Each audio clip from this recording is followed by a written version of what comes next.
बच्चों, कैसे हो आप सभी लोग। मैं निहारिका आप सब बच्चों का बहुत बहुत स्वागत करती हूँ आपके अपने परिश्रम ह्यूमैनिटीज के बैच में।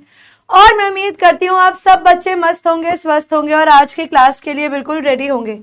तो भाई hello hello hello, very good evening all of you. कैसे हैं आप सभी बच्चे? Good evening everyone. Hello hello hello hello Mularam, hello Vanshika, Saloni, Madhu, Usma, Ranu, एना,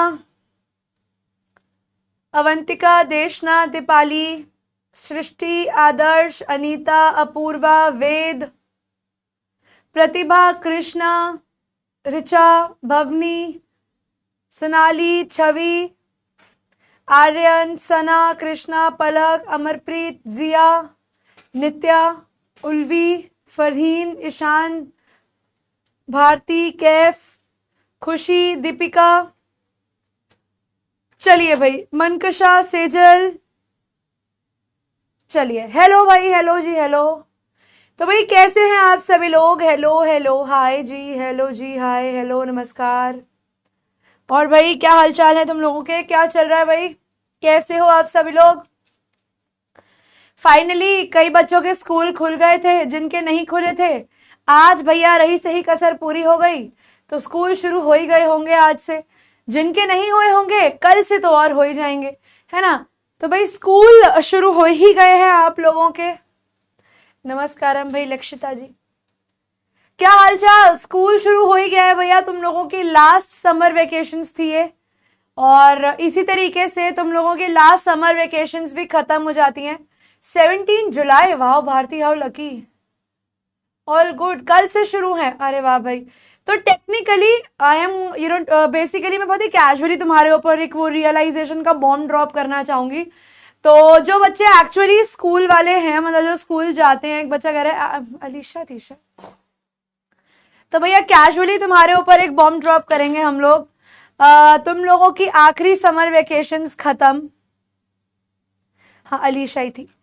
तो भाई फाइनली तुम लोगों की आखिरी समर वेकेशंस जो थी भाई वो खत्म हो जाती हैं। तो अब क्या करे भाई?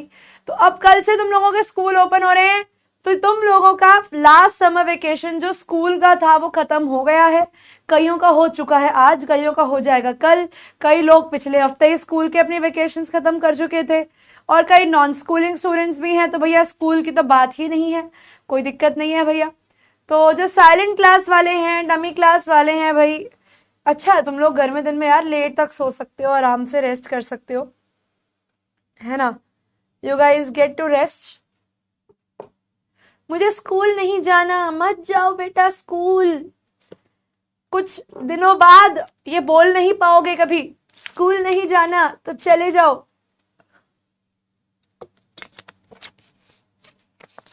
चले जाओ भाई, है ना। ज़ारा मॉडल मधु मुझे भी मजा आया वैसे। चलो तो भाई अपना स्कूल जो है भाई एंजॉय कर लेना। School is emotion. अभी तो मैं लग रहा है कि नहीं हो रहा स्कूल में मजा, लेकिन स्कूल ही जीवन है बेटा।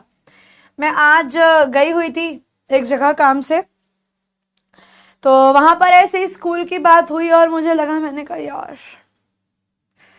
ये क्या ट्रॉमा दिला दिया, क्या दुख याद दिला दिया हम लोगों को। मैम नॉन स्कूलिंग वाले दे सकते हैं बेटा, दे सकते हैं ब्रांची, बिल्कुल दे सकते हैं। Act like a Zara model भाई। मतलब मैंने क्या नोटिस किया है, वो ज़ारा मॉडल में वहाँ ना ऐसा ही होता है, मतलब वो रैंडमली वो लोग कुछ भी पोज करके खड़े होते हैं, और मेरा मन किया तो मैं गई और मैंने ऐसे कर दिया कि लो भाई पोज ले लो।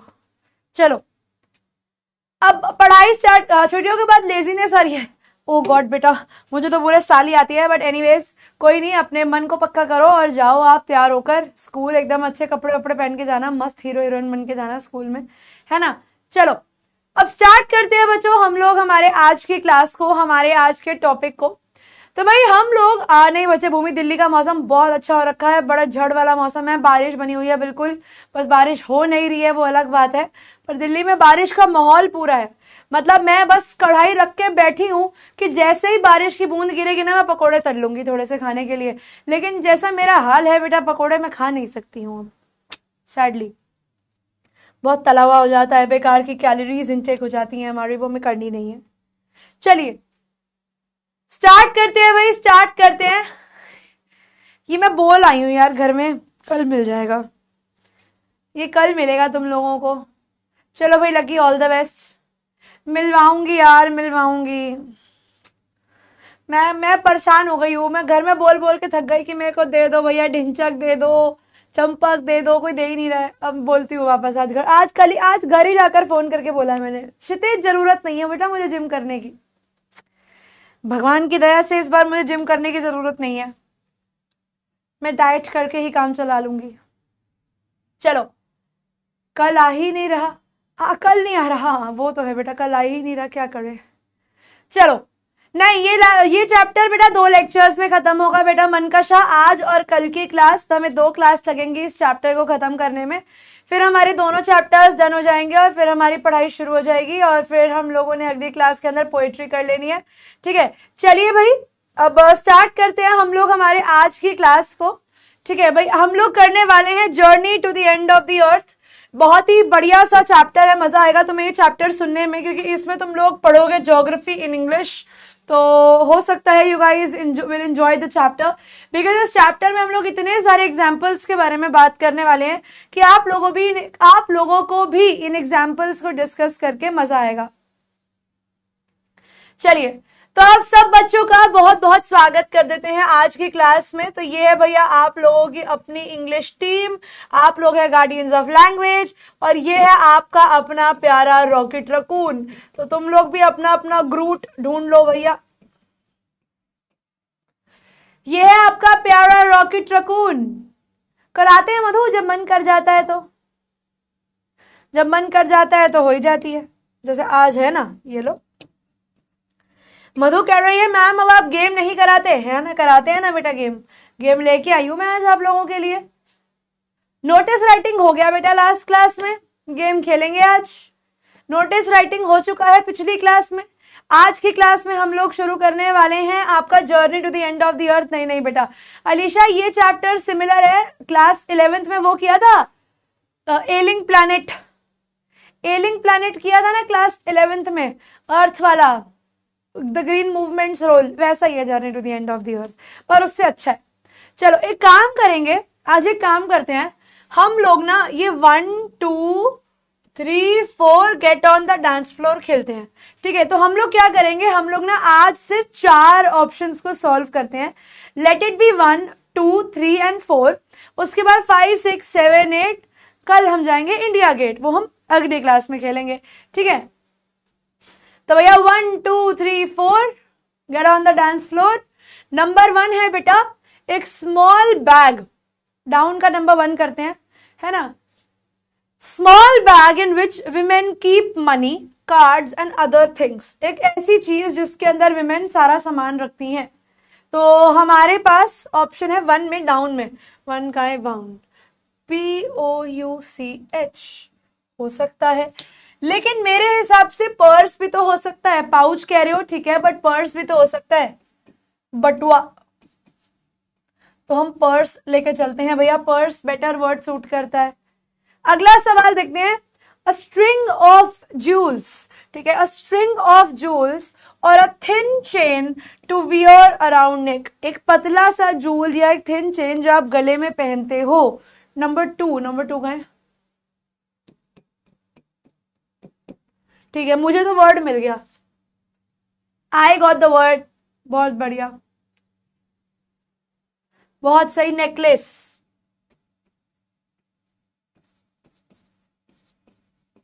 नौलखा हार, नेकलेस, बहुत बढ़िया। अगला देखो, कंबाइंड जैकेट, अच्छा थर्ड है, clothes that you wear next to your body under your normal clothes, बढ़िया।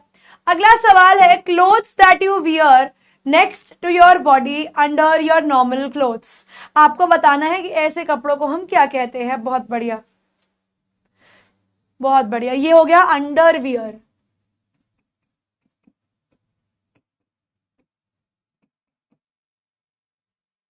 अंडरवियर, ठीक है, बहुत बढ़िया।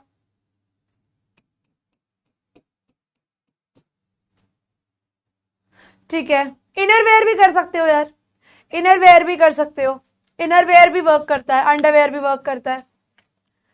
अंडर योर नॉर्मल क्लोथ से उठा रहे हो तो अंडरवेयर भी आ सकता है, आप चाहो तो इनरवेयर भी आ सकता है, सेम ही जा रहा है, बोथ गोज।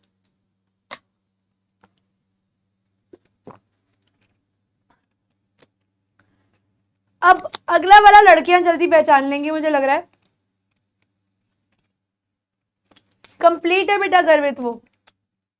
हाँ ये मैंने 11th में भी करवाया था।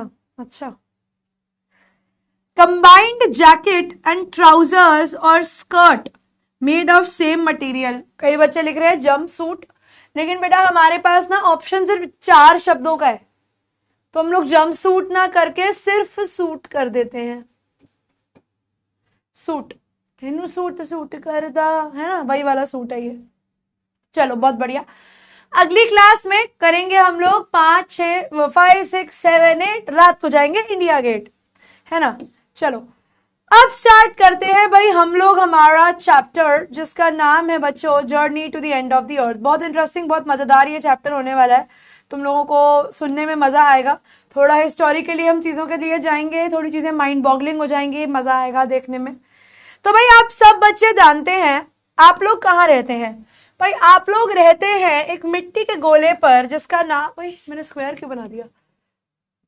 आप सब लोग एक मिट्टी के गोले पर रहते हैं और भाई इस मिट्टी के गोले का नाम है बेसिकली अर्थ, है ना। This is earth. तो हमारी आज की जो स्टोरी हम लोग करने वाले हैं, इसमें we are going to travel to what, end of the earth. हम लोग क्या करने वाले हैं, हम लोग आज जाने वाले हैं एंड ऑफ द अर्थ में। अब आप कहेंगे मैम एंड ऑफ द अर्थ का मतलब क्या है। भाई यहाँ पर एंड के 2 मीनिंग है ना, यहाँ पर अर्थ के एंड के 2 मीनिंग है। अब यहाँ पर एक पोएटिक डिवाइस भी यूज किया गया है बेटा, जिसका नाम है पन, PUN, पन, क्योंकि यहाँ पर जो एंड दिखाया गया है बेटा वो 2 एंड है। अब पहला एंड कौन सा है, आपको ये पता है कि बेटा ये अर्थ का साउथ पोल है, और आपको ये भी पता है कि अगर हमारा लास्ट कोई पॉइंट है जहां पर धरती एग्जिस्ट करती है, जहां पर लैंड या लैंड जैसा कुछ एग्जिस्ट करता है, तो वो है ये जगह, तो वो है ये जगह। And what is this place, what is this pole, this pole is बचे साउथ पोल, और साउथ पोल पर एक जगह एग्जिस्ट करती है जिसका नाम है अंटार्कटिका, यानी अंटार्कटिका। एक जगह एग्जिस्ट करती है जिसका नाम है अंटार्कटिका। तो अगर मैं स्टार्टिंग से बात करूं तो यहां से शुरू होकर यहां तक ये लास्ट पॉइंट है, it is the end point.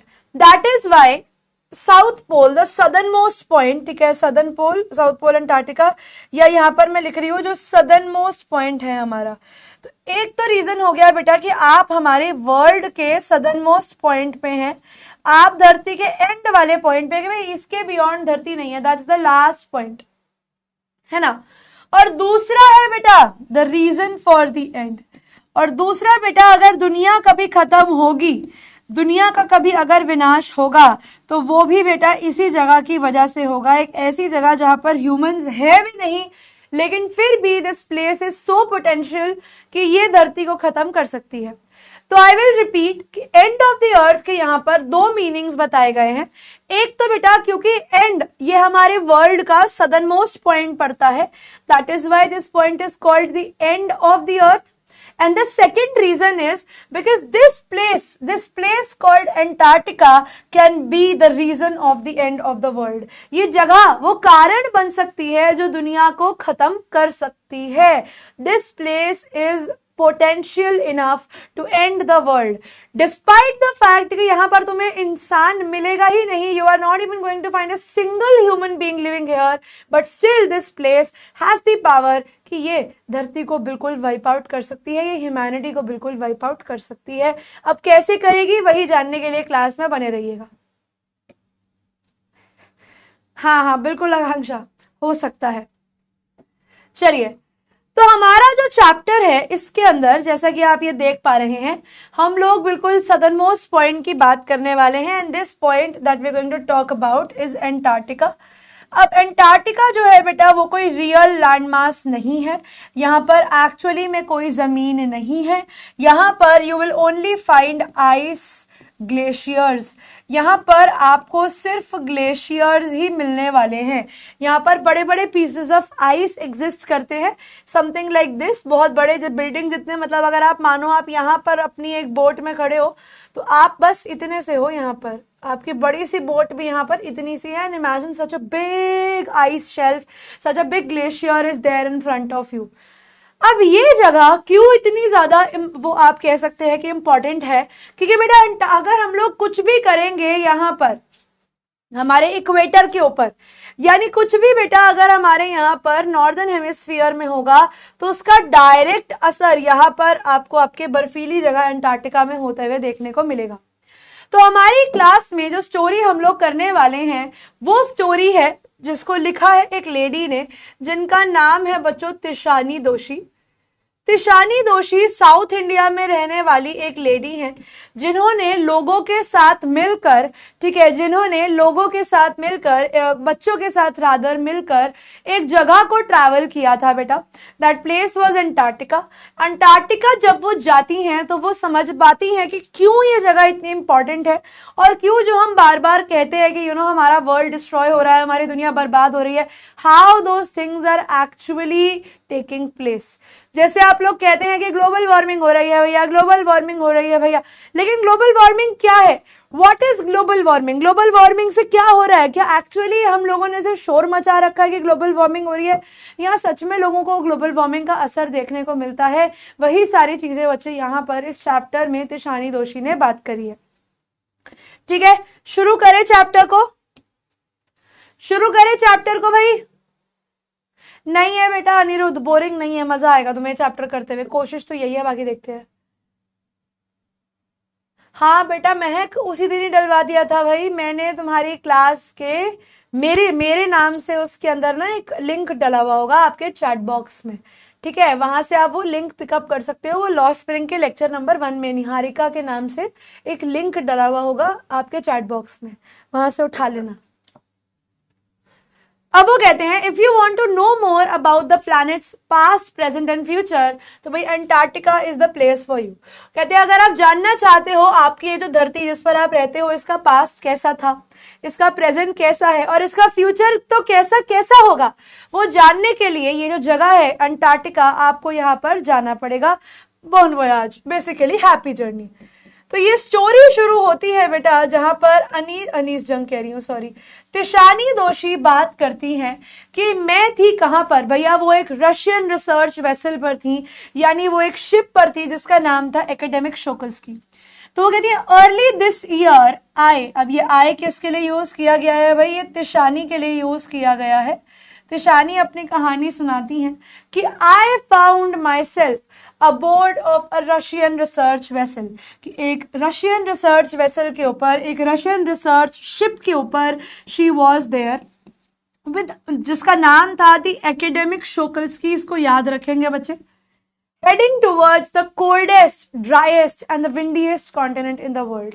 और ये कहाँ की तरफ जा रहे थे? ये दुनिया के सबसे ठंडे, दुनिया के सबसे ड्राई और सबसे ज्यादा विंडीएस्ट कॉन्टिनेंट के ऊपर जा रहे थे, जिसका नाम है बेटा अंटार्कटिका, एंटार्क्टिका। अब यहाँ पर पॉइंट ये है बेटा कि ना तो यहाँ पर कोई ह्यूमन है, ना यहाँ पर कोई पेड़ है ना, ना यहाँ पर कोई है, समझी नहीं बेटा मैं ह्यूमैनिटीज स्टूडेंट, क्या कह रहे हो? तो कहानी में अब ये लोग जाते हैं अंटार्कटिका की तरफ। अंटार्कटिका में ना तो पेड़ है, ना ही बड़ा बिजली के खंभे हैं, ना वहां लोग हैं, ठीक है, और ना ही वहां पर कोई जानवर, मतलब आपको ह्यूमन नहीं मिलेंगे, जानवर देखने को मिलेंगे बिल्कुल, वहां पर आपको पेंगुइन्स देखने को मिलेंगे। तो हमारी जो तिशानी जी हैं वो बताती हैं कि मेरी जर्नी शुरू होती है 1309 degrees north of the equator, यानी इक्वेटर के 13.9 डिग्रीज ऊपर एक जगह है मद्रास, वहां से। और वो कहते हैं वहां से मैंने अपनी जर्नी शुरू करी, और ये जर्नी शुरू करके हम लोगों ने क्रॉस करे 9 different time zones, total 6 check points, और 3 बड़ी बड़ी bodies of water and at least as many ecospheres. और फाइनली फिर ये लोग पहुंचे कहाँ, ये लोग पहुंचे अंटार्कटिका। तो अलग अलग टाइम जोन्स क्रॉस करना, यानी अलग अलग लॉन्गिट्यूड्स एंड लैटिट्यूड्स को क्रॉस करके, ठीक है, इन दोनों के लिए आप सिंपल भाषा में समझ सकते हो कि दुनिया के बहुत सारे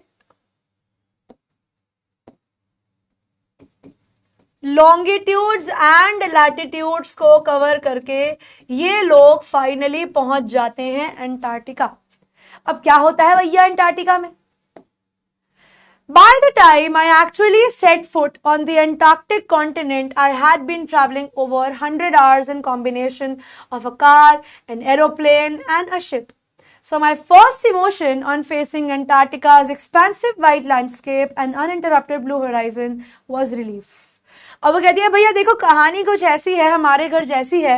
वो कहती है जब मैंने मेरी जर्नी स्टार्ट करी तो मेरे को करीब करीब 100 घंटे लगे कि मैंने एक्चुअली रियल जमीन के ऊपर पैर रखे हो।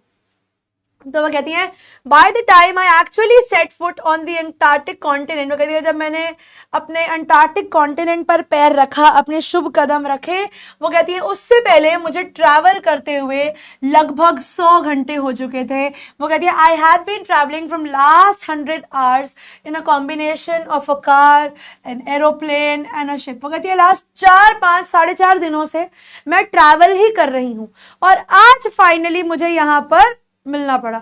वेबसाइट को हो सकता है बच्चे कुछ टेक्निकल ग्लिच आ रहा हो इसी वजह से। और वो कहती है जब मैंने पहली बार अंटार्कटिका की जमीन पर पैर रखा, बेसिकली उसके ग्लेशियर पर पैर रखा, तो वो कहती है मेरा जो पहला इमोशन था यहाँ पर आने पे, जब मैंने अंटार्कटिका की एक्सपेंसिव वाइट लैंडस्केप को देखा, यानी इतने लार्ज वाइट लैंडस्केप को देखा कि जितनी दूर तक देख रही हूं मुझे सिर्फ ग्रीनरी कह रही हूँ सॉरी, सिर्फ मेरे को व्हाइट बर्फ ही देखने को मिल रही है of the expensive white landscape and uninterrupted blue horizon. कोई बिल्डिंग नहीं है, कोई पेड़ नहीं है, कुछ भी नहीं है जो आपको सामने देखे से रोके। आप जितना दूर तक देख सकते हो आपको सिर्फ ब्लू होराइजन ही देखने को मिलता है। जैसे अगर आप कभी बीच पे जाओ और वहां से अगर आप समुद्र को देखो तो जितनी भी दूर तक बेटा आप देखोगे आपको सिर्फ समुद्र ही दिखेगा, बिल्कुल अनइंटरप्टेड। जहां तक नजर जाती है, जिस फलक तक आपकी नजर जाती है, वहां तक आपको बेटा ब्लू होराइजन, जिसे फलक कहते हैं,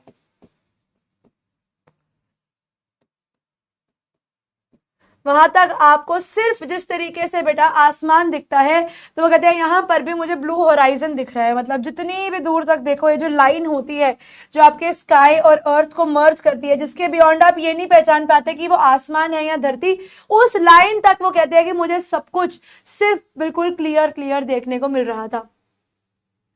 uninterrupted blue horizon was relief. वो कहते हैं सबसे पहली बात जब मैंने जमीन पर पैर रखा तो मेरे मन में सबसे पहली फीलिंग थी रिलीफ की। ओ थैंक गॉड, कम से कम अब मेरे पास पैर रखने के लिए जमीन तो है, कम से कम मैं ट्रैवल तो नहीं कर रही। Followed up with an immediate profound wonder. और वो कहती है फिर जब मैंने 2 मिनट होश संभाले और आसपास देखा कि यार चलो यार जमीन तो है, वाओ कितनी सुंदर जगह है यार, यहाँ तो एक भी पेड़ नहीं है, एक भी इंसान नहीं है, जितनी दूर तक देखो सिर्फ आसमान ही दिखता है। मजा आ गया। तो उनके मन में आता है एक इमीडिएट एंड प्रोफाउंड वंडर, बहुत ही आप कह सकते हैं एक डीप सेंस ऑफ वंडर की वाओ दुनिया ऐसी भी है। Is this place actually on earth? क्या ये जगह भी धरती पे ही एग्जिस्ट करती है? डज दिस प्लेस एक्चुअली, क्षितिज भी कहते हैं, हाँ, तो क्या ये जगह धरती पर एक्चुअली में एग्जिस्ट करती है? Is this place actually on earth? Wonder at its immensity, सबसे पहले उसकी ग्रेटनेस को देखकर कि जितनी भी दूर तक देखूं सिर्फ आसमान ही दिखता है। इट्स आइसोलेशन कि how separated it is from the world. भैया इंडिया की आबादी ही 140 करोड़ से ऊपर हो चुकी है, लेकिन ये जगह, this place is on earth but you do not find even a single human here. आपको यहाँ पर एक भी व्यक्ति नहीं देखने को मिलता। but mainly at how there could have ever been a time when India and Antarctica were a part of the same landmass. लेकिन साथ ही साथ आपके मन में एक ख्याल आता है कि कैसे आज से कुछ नहीं, बहुत समय पहले एक समय हुआ करता था जब हमारा इंडिया और अंटार्कटिका दोनों सेम लैंडमास का पार्ट थे, दोनों सेम ही जमीन का हिस्सा थे। ये कैसे हो सकता है? How can this happen? Uninterrupted बेटा, जिसमें कोई भी इंटरप्शन नहीं है, कोई रोक नहीं है, जितनी दूर तक देख पा रहे हो, विदाउट डिस्टर्बेंस, खुशी। अब ये कैसे हो सकता है? How can this happen that you tend to look as far as you could and you could find nothing there? कोई है ही नहीं वहां पर। नहीं बेटा, मीनाक्षी चैप्टर आज कंप्लीट नहीं होगा। अब इमेजिन करो कि तुम अपने किसी शहर के बाजार में हो, वहां से अगर मैं यहां खड़ी हूं ना बेटा, तो मुझे यहां से यहां नहीं दिखेगा, क्योंकि भैया ये हमारी तारें लगी हुई हैं, गाड़ियां हैं, बिल्डिंग्स हैं, कभी कोई सामान लेकर जा रहा है, लोग चल रहे हैं, इतना भीड़ भड़क्का है, ये है हमारा शहर। अगर मैं यहां से निकल के यहां आ जाऊं ऐसी जगह पर कि जितनी दूर भी देखूं मुझे सिर्फ बर्फ ही बर्फ देखने को मिले, जितनी भी दूर तक देखूं मुझे पता ही नहीं कहां आसमान मिल रहा है, कहां जमीन मिल रही है, बस मुझे बर्फ ही बर्फ दिख रही है। This is the kind of situation that this lady Tishani Doshi was able to see here, है ना? तो भैया शहर से निकलते ही कुछ दूर चलते ही तो यही वाला हाल है, वहां से निकले और यहाँ पहुंच गए तो भैया वो काफी ज्यादा आप कह सकते हैं कि मेस्मराइज्ड थी इस जगह की ब्यूटी से कि वाओ क्या सुंदर जगह है। अब यहाँ पर हम लोग बात करेंगे थोड़ी सी हिस्ट्री के बारे में, और एक कॉन्सेप्ट है बेटा, हाँ सफेदी के आगे उजाला, हाँ बिल्कुल बिल्कुल वही हो रहा है बेटा। अब यहाँ पर आपको क्या देखने को मिलेगा, थैंक यू सृष्टि। अब यहाँ पर जब आप पहुंचते हो तो तिशानी दोषी कहती हैं कि अब मैं थोड़ी सी हिस्ट्री के बारे में बात करती हूँ, और हम लोग इस चैप्टर में एक टर्म है जो आप लोगों ने शायद ज्योग्राफी में पढ़ी होगी, जिन बच्चों के पास ज्योग्राफी है, जिसे कहा जाता है बेटा द कॉन्टिनेंटल ड्रिफ्ट। अगर किसी ने नाम सुना हो, नहीं सुना तो चिंता मत करो बेटा, ये कॉन्टिनेंटल ड्रिफ्ट डोक्यो ड्रिफ्ट से थोड़ी सी डिफरेंट है, लेकिन समझाती हूँ कि क्या है ना। देखो भाई, तो अब इस चैप्टर का पार्ट 2 शुरू होता है जिसमें तिशानी दोषी बात करती हैं हिस्ट्री के बारे में। वो कहते हैं जहां से आए हैं आप, जहां से आए हैं हम दोनों ही हैं धरती वाले, लेकिन क्या ये जो इंडिया है और जो हमारा अंटार्कटिका है, क्या ये एक्चुअल पॉइंट है कि हम लोग नॉर्दर्न हेमिस्फीयर में यहाँ, अंटार्कटिका यहाँ, तो was there an actual time जब हम दोनों बराबर थे? ये कैसे हो सकता है? ये हो सकता है, अब देखेंगे। हाँ, अल्फ्रेड वेगनर ने 1912 में, हाँ तुम लोगों ने पढ़ा होगा कॉन्टिनेंटल ड्रिफ्ट, अगर तुम लोगों ने ज्योग्राफी पढ़ी है तुम्हारे स्कूल, मतलब अगर तुम्हारे सिलेबस में है। सही बात है, इतना पीस होगा यहाँ की, रेस्ट इन पीस कब हो जाएगा पता नहीं। एग्जैक्टली आकांक्षा, बिल्कुल पॉइंट वाली बात बोली है बेटा। अब बात करते हैं बेटा वो 650 मिलियन ईयर्स पहले की, तो हम जा रहे हैं फ्लैशबैक में, और ये फ्लैशबैक में आप आ जाएं भैया कितना टाइम पहले, आप आ जाएं 650 मिलियन ईयर्स पहले, जब इंसान तो थे ही नहीं धरती पर, डायनासोर्स होंगे शायद, उससे भी पहले की बात है।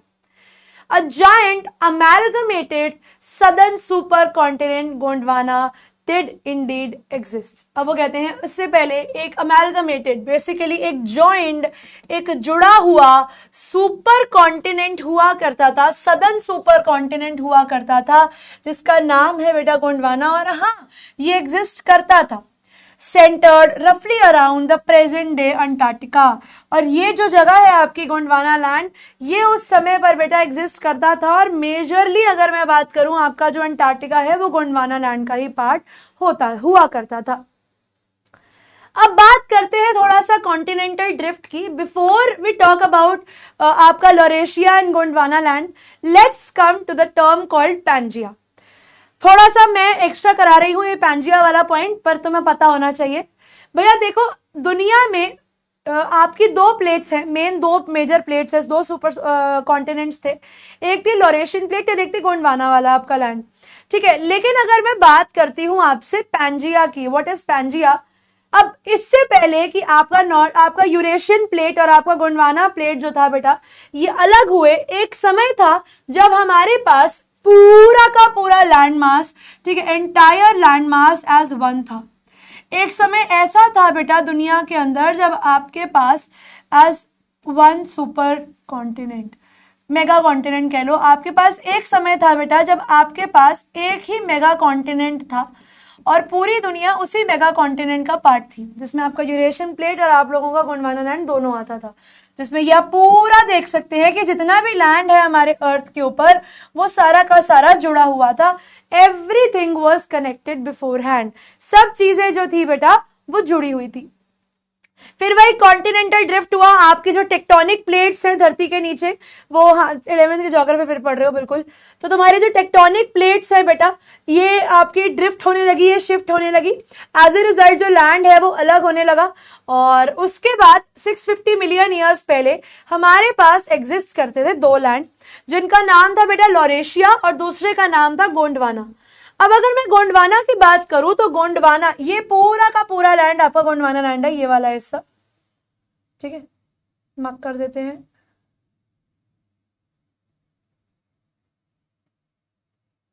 ये पूरा का पूरा क्या है बेटा, ये पूरा का पूरा आप लोगों का गोंडवाना लैंड है। अब अगर मैं बात करती हूँ भैया गोंडवाना लैंड की, गोंडवाना लैंड में ये वाला हिस्सा इतना, ये है बेटा अंटार्कटिका और ये वाला हिस्सा जो आप देख पा रहे हैं ये है आपका इंडिया का पेनिनसुला प्लेट्यू। तो होता क्या है बेटा, उस समय पर both of the landmass were one, उस समय पर ये दोनों लैंडमास एक थे, ठीक है, और यहाँ पर हरियाली थी, ग्रीनरी थी भैया, बहुत ग्रीनरी थी, यहाँ पर कोई कमी ही नहीं थी ग्रीनरी की। तो यहाँ पर यही कहते हैं things were quite different when humans hadn't arrived on the global scene. तो वो कहते हैं चीजें बहुत अलग थी यहाँ पर जब हम इंसान दुनिया के ग्लोबल सीन पर नहीं आए थे। And the climate was much warmer. और अगर बात की जाए गोंडवाना लैंड की तो गोंडवाना लैंड भी बेटा बिल्कुल थ्राइविंग था, जैसे अमेजॉन फॉरेस्ट है ना हमारे पास आज, बिल्कुल वैसे ही ये सब चीजें है ना, ये सब चीजें जो थी बेटा उस समय पर एग्जिस्ट करती थी। आज जो आपको पूरा का पूरा अंटार्कटिका बर्फ में ढका हुआ देखने को मिलता है, उस समय पर यहाँ पर बर्फ थी ही नहीं बेटा। The climate was much warmer, you had trees, you had animals, probably you might have dinosaurs living here hosting a huge variety of flora and fauna. और यहाँ पर आपको अलग अलग टाइप के flowers and animals and plants देखने को मिलेंगे। तो उस समय पर अगर मैं बात करूं तो अप्रोक्सीमेटली 650 मिलियन ईयर्स पहले की बेटा अगर बात की जाए तो जो वर्ल्ड था वो बहुत ज्यादा ग्रीन था, वर्ल्ड वॉज ग्रीन। बर्फ थी लेकिन इतनी नहीं थी जितनी आज है। फिर क्या हुआ, फिर 500 मिलियन साल पहले अगर मैं बात करूं तो Gondwana thrived. Basically there lived dinosaurs, there lived other animals, there lived everything, सब कुछ था वहां पर। But around the time when dinosaurs were wiped out and the age of the mammals got underway, the landmass was forced to separate into countries, shaping the globe as much as we know it today. तो वो कहते हैं लेकिन एक समय था probably जिसको हम कहते हैं कि हमारे आसमान से बहुत सारे मीटियोर्स गिरे थे। हम ऐसा कहते हैं कि शायद यहाँ पर बहुत सारे कहते हैं कॉमेट्स गिरे थे जिसकी वजह से हमारे डायनासोर्स वाइप आउट हो गए। तो बाय द टाइम जब डायनासोर्स हमारी पिक्चर से बाहर हुए और मैमल्स, जो बड़े बड़े मैमल्स होते हैं जैसे वूली मैमथ था, जब उनकी बारी आती है आने की, उस समय तक जो लैंडमास था गोंडवाना का वो भी टूट कर अलग अलग कंट्रीज बनने में एक तरीके से मजबूर हो गया था और हमारा ग्लोब जो था उसे उसकी शेप, जो प्रेजेंट डे शेप है, वो मिल गई थी। Like for example if I tell you, हुआ क्या, जब आपकी वो टेक्टोनिक प्लेट्स फिर टूटी तो Antarctica shifted towards the southern pole, South America shifted towards the left side, Africa shifted somewhere upwards and India shifted towards the Eurasian plate. अब जैसा ये वाला फिर वर्ल्ड जो है बेटा आपको देखने को मिलेगा और ये रहा आपका इंडिया जो यूरेशियन प्लेट का पार्ट था और अंटार्कटिका यहाँ पर नीचे देखो ये बर्फ में दिख रहा है तुम्हें, यहाँ पर पूरा का पूरा अंटार्कटिका बन गया। और ये है आपका मॉडर्न वर्ल्ड जहां पर आपका इंडिया जैसे ही आपका पेनिनसुलर प्लेट्यू यहां से चलता चलता आया और आपकी यूरेशियन प्लेट से टकराया, वैसे ही टकराने से बन गए बेटा क्या, आपके हमारे सबसे प्यारे पहाड़ जो कि देखने में बहुत सुंदर लगते हैं भैया।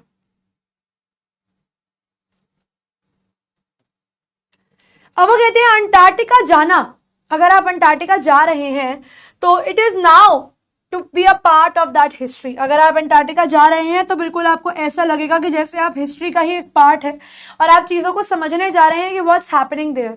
To get a grasp of where we have come from, ताकि आपको एक आइडिया लगे, ताकि आपको समझ में आए कि आप कहाँ से आए हैं भैया और अब आप कहाँ को जाएंगे, and where we could possibly be heading. और अगर इसी तरीके से हम लोग ग्लोबल वार्मिंग बढ़ाते रहे, है ना, अगर इसी तरीके से ग्लोबल की वार्मिंग बढ़ती रही, है ना, नहीं बढ़ा, तुम्हारे अमित सर बिल्कुल पढ़ाएंगे तुम्हें ज्योग्राफी, मैं तो अंग्रेजी पढ़ा रही हूँ भैया, कहाँ हम अंग्रेजी में ज्योग्राफी घुसाएं। मैं तो खुद ही, जब हम ट्रिप पे गए थे, मैं उनसे खुद ही पहाड़ों की हिस्ट्री पूछ रही थी। मैं क्या ही बेटा ज्योग्राफी पढ़ाऊंगी तुम्हें। मुझे याद है मैंने ना ट्रिप पे अमित सर को पकड़ लिया, सर सुनो, अब मुझे एक बात बताओ, ये जो पहाड़ हैं ऐसा क्यों है, मतलब I was very curious to know when we came down from Baralacha, तो we all were in the bus, तो मैंने सर से साफ यही पूछा, मैंने कहा सर मुझे एक बात बताओ, ऐसा क्यों है कि जो ये हम ऊपर वाले पहाड़ देख कर आए अभी बारालाचा वाले, ये पहाड़ इतने ज्यादा जो है बंजर है, इन पे कोई वो है ही नहीं, इन पे कोई मतलब आपको एक पत्ती भी उगती भी नहीं दिखेगी, ये इतने रॉकी माउंटेन्स हैं, जैसे जैसे आप नीचे आते जाते हो तो माउंटेन्स जो है वो ग्रीन होते जाते हैं, तो what's the reason behind this. तो मैं सच में बता रही हूँ, मैंने सर को बिठाकर पूछा है, मैंने कहा सर आप ज्योग्राफी वाले हो ना, आप समझाओ मुझे कि ये कैसे होता है। तो फिर सर ने मुझे पूरा बताया। तो Amit sir is not going to stand in the corner, he is going to be there in the centre and going to teach you geography. भैया मैं अंग्रेजी पढ़ के ही खुश हूँ। नहीं ले रही भाई, नहीं ले रही, मैं ले ही नहीं सकती। मैं तो खुद ही उनसे सवाल पूछ रही थी कि मुझे बताओ कि पहाड़ दो अलग अलग तरीकों के क्यों हैं। फिर सर ने बताया कि क्यों है, मैं समझ गई। मैं ओह नाइस, थैंक्स।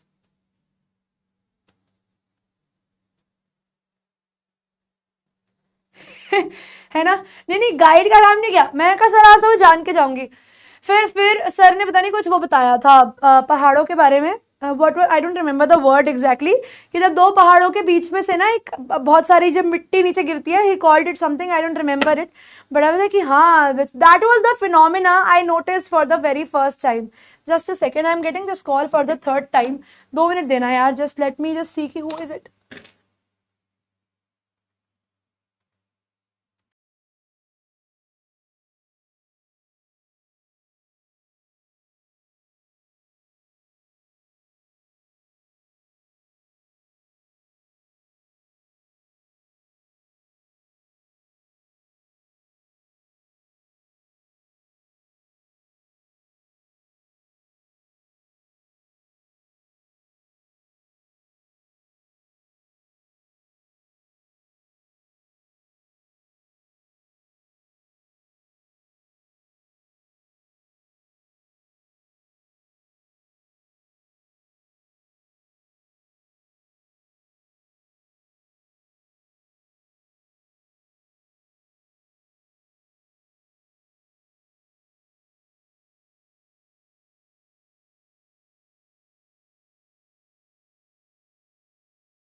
बच्चों बस give me a minute, actually I got a call from some official place, I just take 2 more minutes, फिर आगे पढ़ते हैं, 2 मिनट देना बस।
हाँ जी भाई, तो वापस पढ़ते हैं। वेरी सॉरी, मैंने 2 मिनट का तुम लोगों को वेट कर 2 मिनट से ऊपर का ही वेट कराया।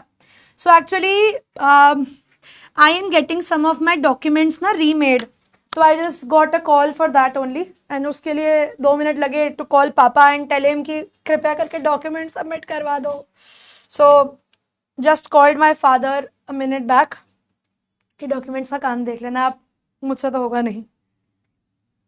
And I got the call for the third time. I did not pick it for the first 2 times. तो मुझे लगा, मैंने कहा एक बार उठा के देख लेते हैं यार, पता नहीं क्या काम हो। सो पासपोर्ट ऑफिस से ही फ़ोन था, अब देखते हैं क्या रहता है। एनीवेज चलो पढ़ते हैं यार, मज़ा आ रहा था पढ़ाई करने में। कहाँ पे थे हम लोग?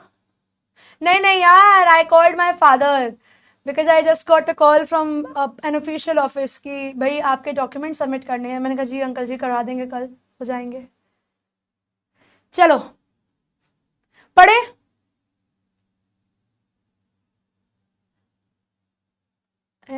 कमोलिका की बहन अंतर्यामिका, ओहो। चलो करते हैं आगे, पढ़ाई करते हैं आगे। हाँ भाई, तो हम लोग थे अंटार्कटिका पर। हाँ, तो हमने ये पढ़ा कि उसके बाद बन गए हमारे माउंटेन्स जहां पर हम घूमने गए। तो वो कहते हैं कि basically it is to understand the significance of cordilleran folds, Precambrian granite shields, ozone and carbon evolution and extinction. तो वो कहते हैं कि अगर आप जानना चाहते हैं about the history of the अर्थ, अगर आप जानना चाहते हैं कि भैया क्या बैकग्राउंड रहा है इस दुनिया का, what is the background of the world, कि ये जो आपकी कॉर्डिलियन फोल्ड्स हैं इनका क्या काम है, आपकी प्री कैम्ब्रियन ग्रेनाइट शील्ड्स का क्या काम है, ओजोन क्या रोल प्ले करता है, कार्बन साइकिल क्या रोल प्ले करता है, एवोल्यूशन और एक्सटिंक्शन क्या है, ये सब जानने के लिए आपको एक बारी विजिट करना पड़ेगा अंटार्कटिका। तो वो कहते हैं, अब ये वाला पेज तो हमने देख लिया था। So basically this is your Gondwana वाली plate, this is your I believe की ग्रेनाइट शील्ड्स, ये आपकी धरती की ग्रेनाइट शील्ड्स हैं, और ये आपकी कॉर्डिलियन फोल्ड्स हैं जो माउंटेन्स के नीचे हैं, granite shields.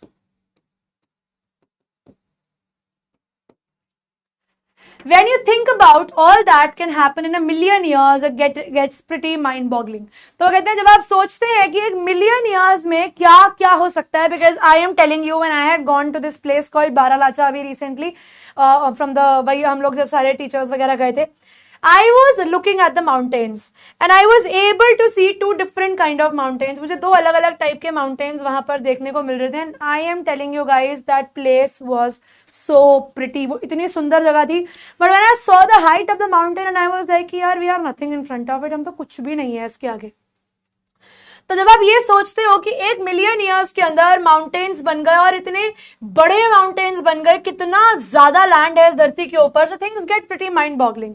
Imagine India pushing jamming northwards. तो वो कहते हैं, मतलब आप इमेजिन करो कि इंडिया जो है वो गोंडवाना प्लेट से निकलकर आपका पूरा सदर्न कॉन्टिनेंट जो है वो नॉर्थवर्ड्स ऊपर की तरफ पुश कर रहा है, and jamming against Asia to buckle its crust. और एक टाइम ऐसा आएगा जब वो टकरा जाएंगे इस तरीके से, और जब वो टकराएंगे तो धरती का जो क्रस्ट है it will have no other option but to move upwards, और धीरे धीरे अलग अलग हाइट्स में, अलग अलग साइजेस में वो जो आपकी क्रस्ट है वो ऊपर की तरफ जाएगी। क्रस्ट ऐसे ऊपर नहीं जाएगी, क्रस्ट अलग डायरेक्शन में जाएगी, कोई ऊपर के माउंटेन्स बन रहे हैं, कोई नीचे के माउंटेन्स बन रहे हैं। सो बेसिकली अलग अलग माउंटेन्स जो हैं आपके बन गए, and it will form the Himalayas, the South America drifting off to join North America, opening of the Drake passage.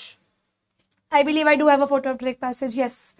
तो यहाँ पे बेटा आप लोगों का चिले, आपका केप हॉर्न जो है वो मिलता है आपको, चिले जो कंट्री है आपकी, यहां से लेकर आपके अंटार्कटिकल पेनिनसुला तक बीच में एक पूरा पैसेज है, ठीक है। इट इज जस्ट वाटर, यहां पर आपको सिर्फ पानी मिलेगा, एंड क्योंकि यहां पर लैंड है and you do not have land on this side, so what actually happens is यहां से ना एयर करंट्स बनते हैं, और ये एयर करंट्स जो है ना फिर ये अपर साइड जाते हैं, ये आपके नॉर्दर्न हेमिस्फीयर के साइड जाते हैं। तो बेसिकली ना यहाँ पर एक फ्लो ऑफ एयर जो है वो कॉन्टिन्यूसली चलता रहता है, and because of this flow of air यहाँ पर अंटार्कटिका जो है it is always cold. Opening up the Drake passage to create a cold circumpolar current, और यहाँ पर रहने की वजह से क्या होता है, ठंडा सर्कमपोलर करंट बनता है, कीपिंग अंटार्कटिका फ्रिजिड, जिसकी वजह से आपका अंटार्कटिका हमेशा ठंडा रहता है, डिसोलेट रहता है, जहाँ जिसकी वजह से अंटार्कटिका हमेशा अकेला रहता है at the bottom of the world. तो ये जो ड्रेक पैसेज है बेटा यहाँ पे बीच में, दिस इज द रीजन, नहीं कर रही बेटा रॉय मानसी तुम्हें ignore, so this is the reason बेटा कि आपका अंटार्कटिका जो है वो सिर्फ फ्रिजिड है, वो बहुत ज्यादा ठंडा है। क्लियर, समझ में आया? समझ में आया? अब वो कहते हैं भाई मेरे लिए भैया, वो कहते हैं मैं तो सन वर्शिपिंग साउथ इंडियन हूं भैया। सर्कमपोलर करंट क्या है? सर्कमपोलर करंट का मतलब होता है बेटा जो आपके लैंडमास की वजह से, जो आपके हाई प्रेशर जोन और लो प्रेशर जोन की वजह से जो हवा का डायरेक्शन फ्लो बैठता है, क्योंकि वो पोलर साइड से आ रहा है, that is why it is called circumpolar. And currents उन्हें बोला जाता है क्योंकि वो आप कह सकते हैं कि flow of air over the water है, that is why they are called currents, है ना। वो कहती है for a sun worshipping South Indian like me, तो वो बताती हैं तिशानी दोषी कि भैया मैं हूं सन वर्शिपिंग साउथ इंडियन, हमारे यहाँ रहती है गर्मी। ड्रेक पैसेज सिंपल मानो बेटा कि जब आपका नॉर्थ अमेरिका ऊपर अलग हुआ और अंटार्कटिका नीचे आया तो दोनों के बीच में ना एक स्पेस रह गया, और वो जो स्पेस था जो दोनों के बीच में रह गया वो ड्रेक पैसेज है, उस जगह को कहा जाता है ड्रेक पैसेज। और उस ड्रेक पैसेज की वजह से अंटार्कटिका जो है वहां तक कभी गर्म हवाएं पहुंचती ही नहीं, वो ठंडी हवाएं ही वहां पर सर्कुलेट करती रहती हैं, एज ए रिजल्ट अंटार्कटिका हमेशा ठंडा रहता है। ठीक है, सिंपल भाषा में। तो वो कहती है मुझ जैसे सन वर्शिपिंग साउथ इंडियन के लिए एक दो हफ्ते एक ऐसी जगह पर बिताना where 90% of Earth total ice volumes are stored is a chilling prospect. वो कहती है भैया मेरे लिए एक ऐसी जगह पर रहना जहां पर धरती की 90% बर्फ है, वो मेरे लिए एक बहुत ही चिलिंग प्रोस्पेक्ट है, वो एक बहुत ही आप कह सकते हैं कि एक शॉकिंग न्यूज है, वो भैया एक बड़ा ही शॉकिंग सौदा है मेरे लिए।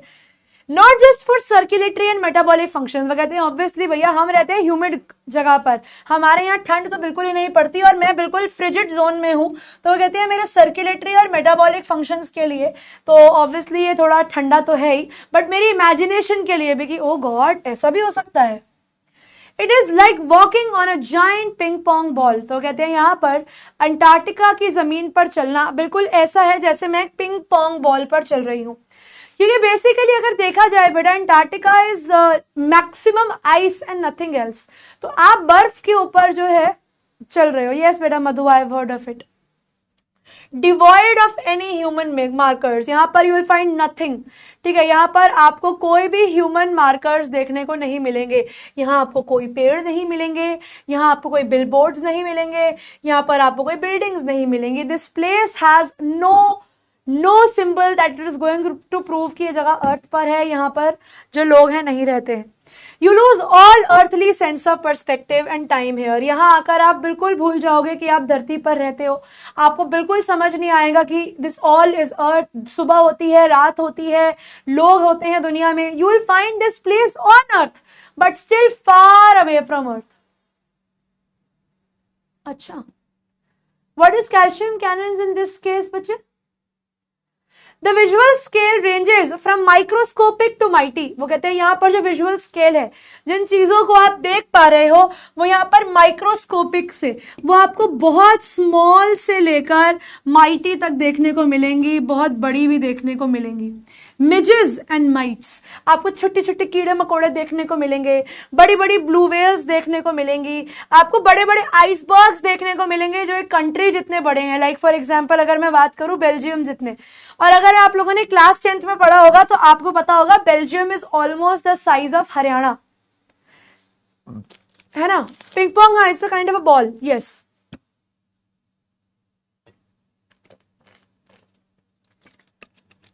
So if I talk about this place, Belgium, आप लोगों ने 10th में पावर शेयरिंग के अंदर इनिशियल लाइनों में ही पढ़ा होगा, वहां पर लिखा हुआ है कि Belgium is the size of Haryana, याद होगा सबको I believe.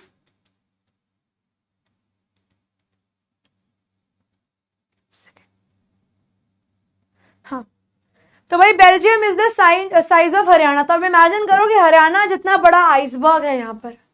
Now things get very mind boggling for you कि अच्छा ऐसा भी हो सकता है। Days goes on and on and on in surreal 24-hour austral summer lights. आप लोगों ने ऑरोरा का नाम सुना है? आप लोगों ने नॉर्दर्न लाइट्स का नाम सुना है? आई बिलीव सबने ही सुना होगा. There is this thing called northern lights, जो आप लोगों को फिनलैंड देखने को मिलेंगी, नॉर्वे देखने को मिलेंगी. नॉर्दर्न लाइट्स के बारे में सबने सुना है, जिन्हें हम ऑरोरा भी कहते हैं. ऑरोरा के बारे में सुना है आप लोगों ने? यार पता नहीं बेटा वो ग्लास कहाँ है. अभी फाइटोप्लैंक्टन में आएंगे बेटे, रुक जाओ, है ना. और एक अरोरा वाला गाना भी है, and I was running far away, what I would not someday, nobody knows, है ना. आवाज बहुत खराब है बाय द वे. तो नॉर्दर्न लाइट्स बेसिकली क्या है? वो आसमान में चमकती हुई बड़ी खूबसूरत सी लाइट्स हैं. बेसिकली वो कुछ नहीं है, वो सिर्फ सन से निकलती हुई यूवी रेसेस हैं, जो अर्थ के एटमॉस्फेयर से जब टकराती हैं तो बड़ी सुंदर लगती हैं, कुछ इस तरीके से. तो अगर आप इन्हें नदर्न हेमिस्फीयर में देखते हो, when you see them in northern hemisphere they are called northern lights, and when you see them in southern hemisphere, जब आपको यही सेम लाइट्स नॉर्दर्न हेमिस्फीयर के साथ साथ सदर्न हेमिस्फीयर में देखने को मिलती हैं, तब आप इन्हें ऑस्ट्रल लाइट्स कहते हो. याद रखना, ठीक है. तब आप इन्हें ऑस्ट्रल लाइट्स कहते हो, दे आर ऑस्ट्रल लाइट्स, ठीक है. तो यहाँ पर अगर हम लोग देखें तो वो यही बात करते हैं कि यहाँ पर पहली बात तो आप जब पोल्स की जगह के जैसे जैसे आप पोल्स के करीब जाते जाते हो, वहां पर आपको डेज एंड नाइट्स जो हैं उनके डिफरेंसेस देखने कम होते जाते हैं. सो यहाँ पर आप जब यहाँ पर रहते हो अंटार्कटिका में, तो वो कहते हैं यहाँ पर आपको 24 घंटे की ऑस्ट्रल समर लाइट देखने को मिलेगी. यहाँ पर 24 घंटे दिन रहता है, यहाँ पर रात होती ही नहीं है. And there are some times when you're going to find some beautiful austral lights like this in the sky. And a ubiquitous silence. और कहते हैं बड़ा ही strange सा यहाँ पर एक silence है, ठीक है. बहुत ही अजीब सा यहाँ पर जो है silence है. Interrupted only by occasional avalanche. यहाँ पर जो आवाज अगर interrupt होती है तो वो सिर्फ avalanche से होती है, कि बर्फ टूट गई और बर्फ गिर गई, ठीक है. Breaking of ice से होती है, that's it. और carving ice sheets consecrates the place. यहाँ पर जो आपकी पूरी शांति को भंग करने वाली कोई चीज वो क्या है? That is the only thing जहां पर आपकी बर्फ टूट रही है, ठीक है. आपके आइसबर्ग जो है वो अलग हो रहे हैं. That is the only time जब आपको यहाँ पे चटक चटक की आवाज आएगी. Otherwise this place is very very silent. और वो कहते हैं मतलब दिस प्लेस इज सच कि आपको आपके कान में ही जो है आवाजें नहीं पड़ेंगी. It is an immersion that will force you to place yourself in the context of Earth's geological history.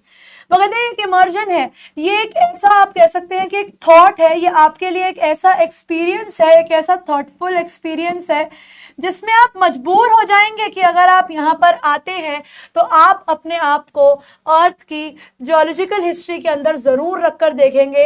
And for humans, और अगर हम बात करें इंसान की, तो जो प्रोग्नोसिस है, तो जो कंक्लूजन हम लोगों ने निकाला है, तो हम लोग कंक्लूजन, और वो कहते हैं जो कंक्लूजन हम लोगों ने निकाला है इज नॉट गुड. अगर आप यहाँ पर अपनी बात करते हैं तो the conclusion is not good. तो आपके जो हाल हैं बेटा यहाँ पर वो बिल्कुल भी अच्छे नहीं है. Things are not good for you, ठीक है. यहाँ तक क्लियर है सब बच्चों को? एक पेज और करा दूं या फिर इतने तक के पोल्स करा दूं आज?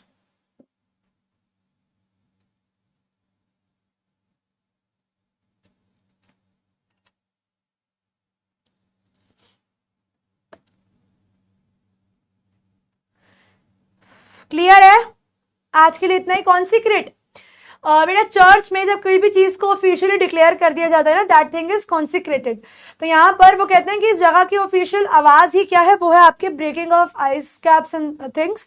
जब बर्फ टूटती है वही यहाँ की आवाज है. That consecrates the place, basically that tells us about the place. तो let's come to the poles. आज के लिए बस इतना ही करेंगे. तो आपको पहला ही सवाल देखने को मिलता है, who is the author of the lesson. आपके पास ऑप्शन है तिशानी दोषी, कमला दास, जेन ऑस्टिन है, चित्रा दास. कितनी कोल्ड प्लेस में इनको जाना ही क्यों था? बेटा मजा आता है एडवेंचर करने में. Surreal, surreal means quite unreal. Ping pong, ma'am ये क्या होता है? बेटा बॉल नहीं फेंकते जो जमीन पे फेंकते हैं, और वो क्रेजी बॉल जिसे कहते हैं कि ऐसे फेंकोगे वो और ऊंची जाएगी. मैम स्कूल मैगजीन करवाया गया है, क्या वो सीबीएसई में आएगा? स्कूल में मैगजीन करवाया गया है, मैगजीन कराया गया है, रिपोर्ट कराई गई होगी बेटा मैगजीन वाली. सरियल का मतलब अनरियल. माइक्रोस्कोपिक फाइटोप्लैंक्टन एक टाइप का कीड़ा होता है, कीड़ा नहीं होता बेसिकली, वो आपका एक वो यूनिसेल्युलर ऑर्गेनिज्म होता है, जिसके बारे में हम अगली क्लास में बात करेंगे. Ma'am, as you said that Antarctica was separated from Gondwana, which consists of landmass, but after continental drift, it's situated in South Pole full of iceberg. Where's the landmass gone? India बेटा ऊपर आ गया, वहां पर icebergs हैं, जमीन भी है नीचे, बट लैंड बहुत कम है, वहां पर बर्फ ज्यादा है. पिंग पोंग बॉल बेटा क्रेजी बॉल से खेले हो ना बचपन में, वही आइसबर्ग मतलब बड़े बड़े बर्फ के टुकड़े. बिल बोर्ड्स बेटा वो देखे है ना, बिल बोर्ड लगे हुए ऐसे, जिसके ऊपर लिखा होता है वही फेयर एंड लवली वाला, और वो लगे होते हैं लाइट्स के साथ, यहाँ ऊपर से ऊपर लाइट सारी होती हैं, रास्ते में देखने को मिलते हैं. मेटाबॉलिक फंक्शन बेटा हमारे स्टमक का हाल, मेटाबॉलिक फंक्शन आपका कि तबीयत खराब हो जाएगी, पेट वेट खराब हो जाएगा, दैट इज मेटाबॉलिक फंक्शन है. Drake passage is the way बेटा, जो रास्ता एक जगह है दो लैंडमार्क्स के बीच में, जो जिसकी वजह से अंटार्कटिका आज भी ठंडा है. ना ना बुरा नहीं लगता बेटा, बातें करनी पड़ती हैं, क्योंकि बातें नहीं करेंगे तो मजा नहीं आएगा. कोल्ड सर्कमपोलर करंट बेटा, जब आपके वहां जब आपका सदर्न साउथ पोल से ठंडी हवा चलेगी और वो ठंडी हवा मूव करेगी towards other pressure zones, that is called circumpolar currents. The movement of cold air from one pressure zone to the other pressure zone. करवा दिया बच्चा application. Antarctica is so cold बेटा, this region is of the Drake Passage, because यहाँ पर Drake passage जो है उसने landmass को अलग कर दिया है, और जो पानी पड़ता है बीच में उसमें आपका जो वो होता है क्या कहते हैं, प्रेशर जोन बदल जाता है, हाई प्रेशर जोन से लो प्रेशर जोन हो जाता है. एंड जो प्रेशर है हमेशा वो हाई से लो से हाई फॉलो करता है, तो यहाँ पर चीजें चेंज हो जाती हैं, और इसीलिए आपका अंटार्कटिका ठंडा रहता है. नहीं, हाई से लो करता है, वेरी सॉरी मैम, सब ऊपर से जा रहा है आपकी बातें, कोई नहीं बेटा, लेक्चर स्टार्टिंग से देखना. कॉर्डिलियन फोल्ड बेटा, जमीन के अंदर जो आपकी टेक्टोनिक प्लेट्स के फोल्ड है, those are called cordilleran folds. Mind boggling, shocking. Akademik Shokalskiy is the name of the ship in which they are travelling. बेटा I am from Delhi. Grasp, to handle. Checkpoint बेटा, जहां पर आपके latitudes change हो जाते हैं. Remove और eliminate, हटाना. यस अनु. मैंने क्या खाया बेटा, I had some parathas in the afternoon I believe. कर दिया भैया, पोल स्टार्ट कर दिया, लो कर लो.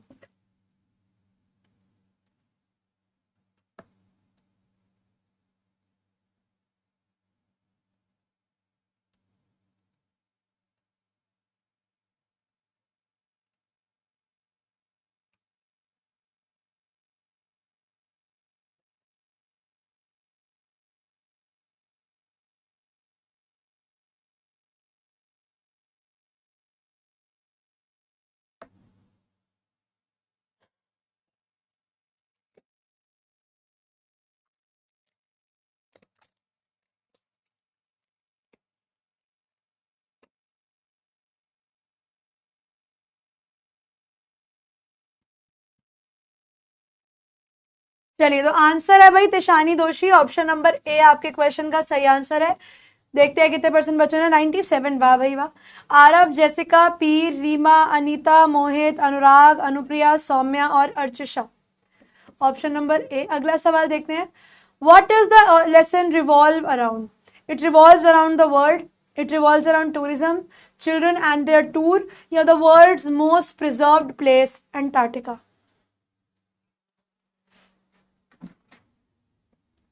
Literary terms, in what sense बेटा?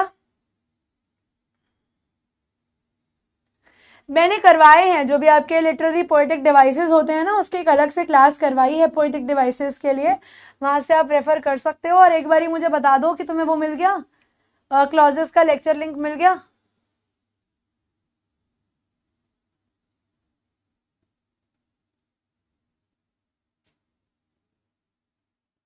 रह गया डाउट बेटा? मधु बता दो, यहीं बता दो, यहीं पे आपका डाउट सॉल्व कर देते हैं. वाह बेटा अनन्या,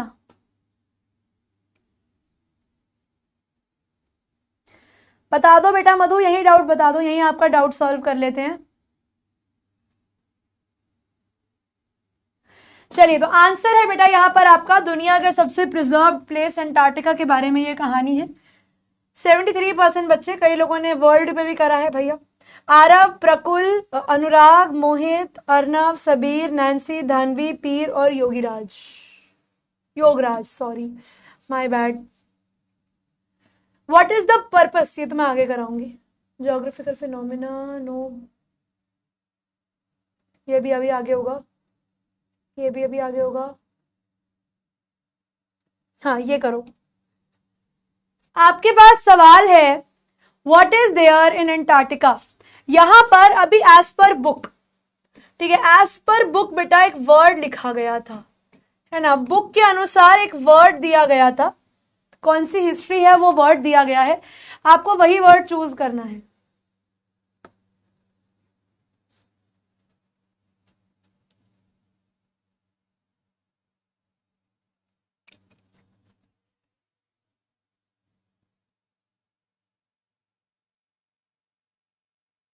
नहीं नहीं, वो तो रुको बेटा, मैं एक बार फिर चेक करती हूँ।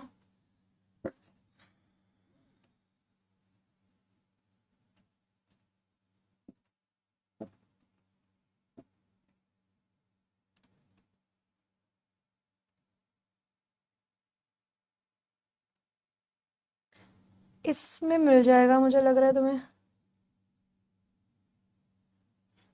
महक, मैंने ना एक काम किया है, हमारा जो पिछला लेक्चर हुआ है उसमें डाल दिया, चेक कर लेना।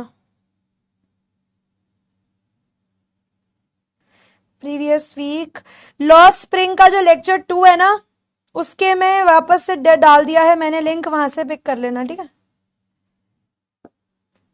ओहो, नहीं हुआ वो, मेरे को लगा वो दिखा रहा है you are trying to enter a prohibited word and otherwise you will be blocked. रुको, करते हैं कुछ, देखते हैं अभी। तो आंसर हो जाएगा बेटा इसका geological history, option number D. ओए वही मैंने बोला था, एज पर बुक बताना है, ज्योग्राफिकल नहीं जा रहे थे हम, जियोलॉजिकल जा रहे थे। प्रकुल, तेजस्विनी, राजलक्ष्मी, जेसिका, आर्यन, गौरव, वेदांतिका, सुनैना, अंकिता और अवंतिका। अरे भाई, मैंने बोला भी एज पर बुक देखना, ये देखना जरा।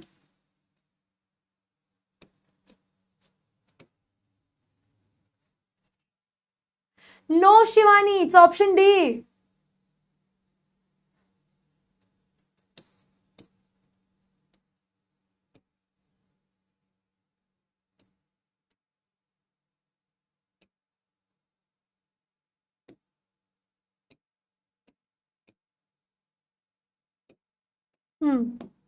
ये लास्ट सवाल है, ये लास्ट पोल है, जल्दी से इसका आंसर दो, फिर क्लास को एंड करेंगे। सवाल है, why has the author called her journey as journey to the end of the earth. Option है, because it was too far, because no human race और plants exist, because she had crossed 9 time zones, 6 checkpoints, 3 water bodies and many ecospheres to reach there, या all of the above. Yes बच्चे, दीप, वैसे तो you will get the notes of the class itself। दीप, जो भी chapter करा रही हूँ उसके नोट्स मिल जाएंगे, अगर आप चाहो तो नोट्स को पढ़ सकते हो, या अगर आपको लगता है कि लिखना है, मुझे खुद से लिख के करना, तो यू राइट दोज नोट्स, और if you wish to prepare notes on your own by reading the chapter on your own, तो वो भी कर लो, ठीक है बच्चे। मैं कभी करवाती हूँ, विल डू दैट। लिंक तो कॉपी कर ही लिया, कहाँ गया।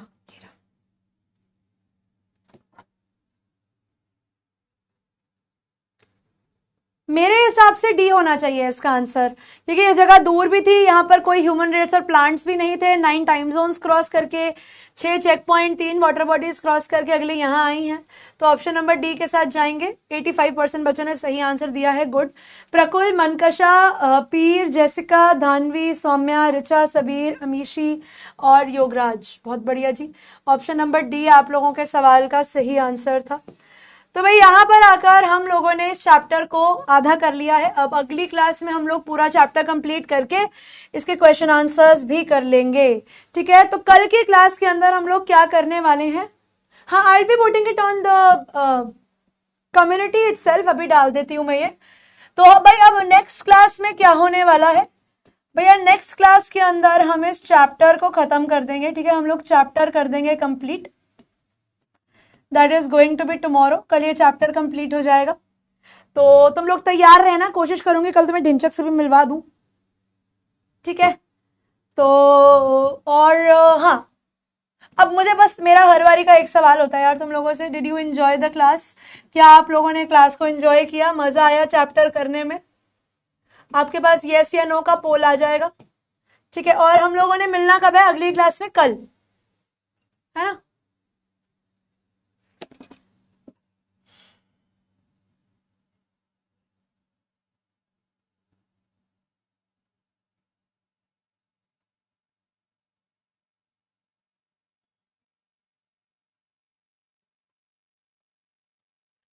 और ये बैच है परिश्रम ह्यूमैनिटीज ना?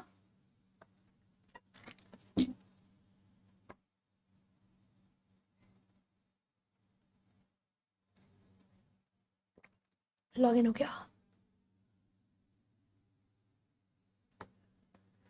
Will get back to you Madhu regarding this, because मुझे भी दूसरा वर्ड एक बार ही खुद भी देखना पड़ेगा। अच्छा, that refers to the ocean बेटा। Panthalassa is the ocean and Pangaea is the landmass.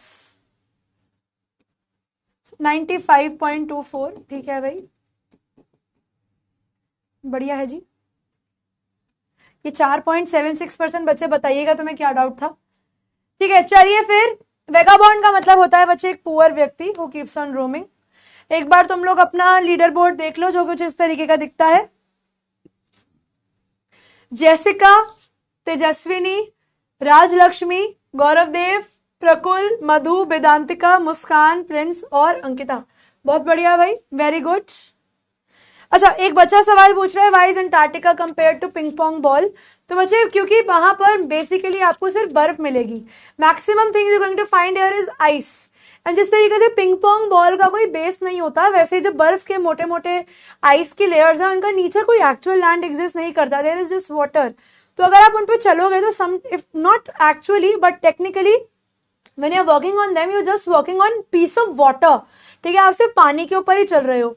तो इन दैट केस उन्हें पिंग पोंग बॉल बोला गया है कि they are very buoyant over the water. जैसे पिंग पोंग बॉल होती है वो ऊपर नीचे क्रॉस कर ही गिर सकती है, सिमिलरली तो उसकी बॉयंसी को कंपेयर किया गया है, ठीक है।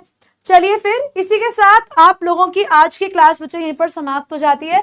Thank you so much everyone, मिलते हैं आप लोगों को आपकी कल की क्लास में इस चैप्टर को खत्म करते